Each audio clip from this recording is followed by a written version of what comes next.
Hello, everyone. Welcome back to St. Louis Teens. Today, we are here with Ashley Poon and Cathy Ho, who are the founders and executive co-directors of 4AI, an organization educating and empowering people with disabilities with artificial intelligence. Ashley is a freshman at Cornell, and Cathy is a freshman at Stanford. Ashley and Cathy, you were selected for the 25 Under 25 Social Entrepreneurs Changing the World. Congratulations, and thank you for your phenomenal service to our friends struggling with disabilities. Ashley and Cathy, thank you so much for being here. And can you tell us a little bit more about yourselves and what inspired you both to work with AI? Yeah, of course. Thank you so much, Sri, for having us. And so I'm Cathy, I'm Ashley. and we're both from the Bay Area, so otherwise known as Silicon Valley. And so naturally, we grew up witnessing like the boom of technology and the AI revolution basically take place right before our eyes. And we were really just in the heart of it all. And so that definitely naturally contributed to us sort of wanting to work with AI. But also there's so much talk about, how powerful and how great AI can be, which is exciting for sure.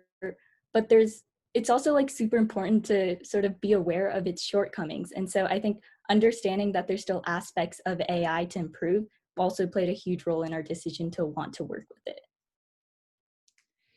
And how did you both come across the idea of involving the disabled with artificial intelligence, which is usually a combination that is completely unimaginable for many?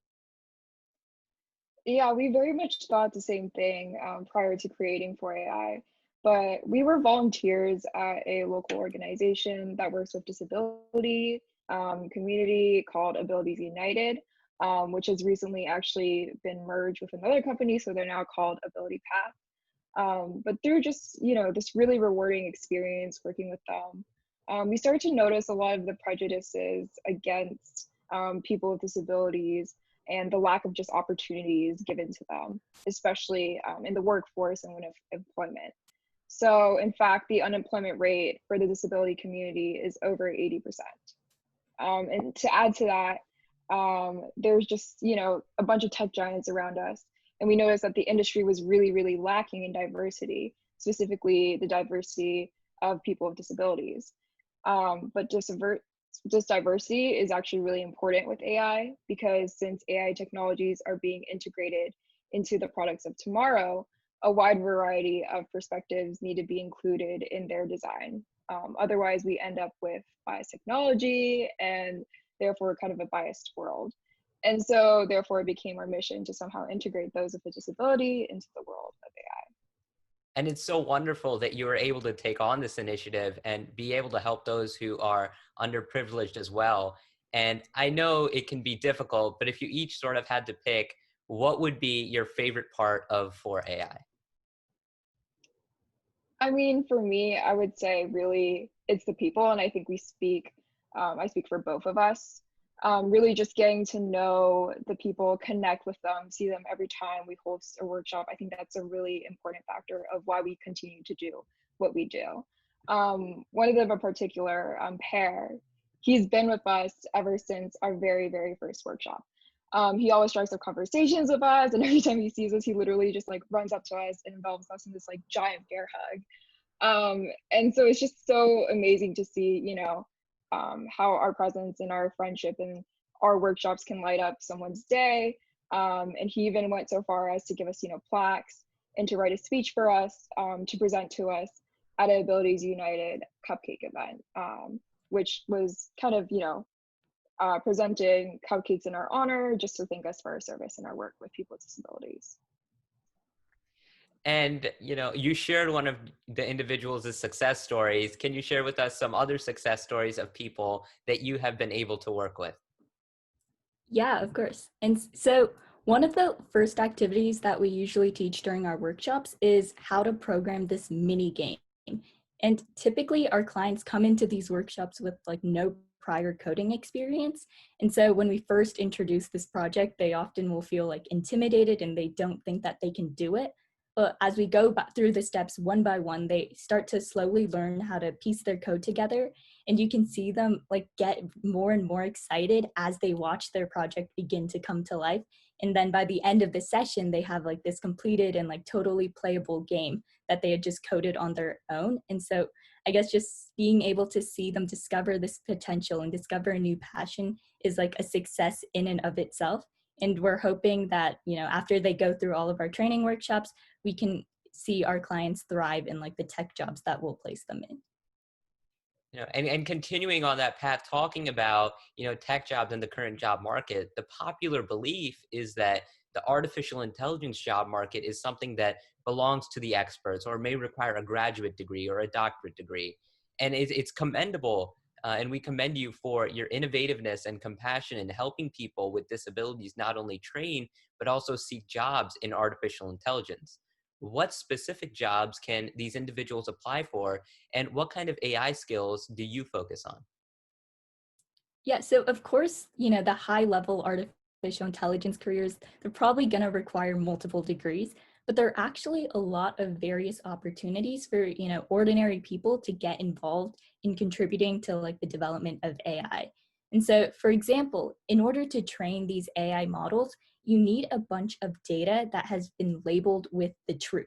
So, for example, we can take self-driving cars. They learn how to like drive by themselves by understanding that, okay, a picture of a stop sign is like a stop sign, and that means that the car needs to stop. But in order to get to there, someone before had to essentially get a bunch of pictures of stop signs and label them as stop signs, and eventually teach the model to recognize that, okay, this like red octagon with like this white word in the middle, that means to stop. And so the problem is that this labeling process can often, take a lot of time and energy. And so many tech companies or groups that are working with AI will actually end up outsourcing these tasks to the public. And so this is one potential job that our clients are able to participate in. And all they need to do so is just like, basic programming skills, and then like training to like labeling training. And so this is actually what we teach during our workshops. And it's also been found that sometimes people with disabilities will actually have like really strong analytical and pattern recognition skills, which they can use to work on and test AI models. And so there's definitely a lot of AI related careers out there for people with disabilities. It's just, about giving them a proper technical training and helping them find the right fit. And it's incredible that you both have been able to help them find that right fit. And it's incredible that they have now been able to seek out jobs in this field. I want to transition over now to the COVID-19 pandemic. And with the onset of the pandemic, how has life changed for your organization and the work that you do?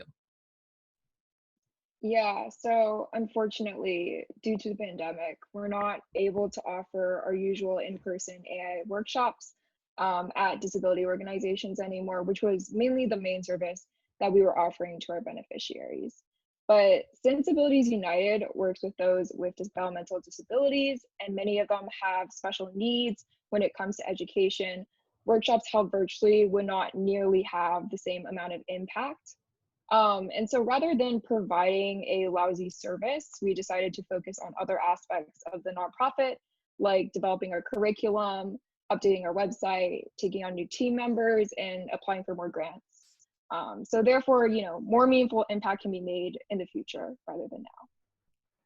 And what would both of your messages be for teens who are now aspiring to become innovators and leaders such as yourselves?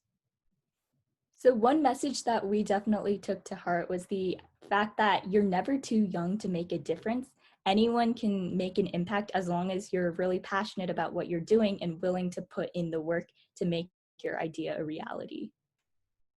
Yeah, and kind of like along those lines, I think something that's really important to note is also, just doing a little thing every single day, because no matter how seemingly small or just like insignificant it is in the short term, a bunch of little things can add up to be a big thing over time. So make sure to celebrate the small victories as well. Ashley and Cathy, thank you so much for the service that you are providing to those who are struggling with disabilities and to our community. And thank you so much for your time today and answering all of our questions. Thank you so much for having us. Yeah, thank you so much for this opportunity.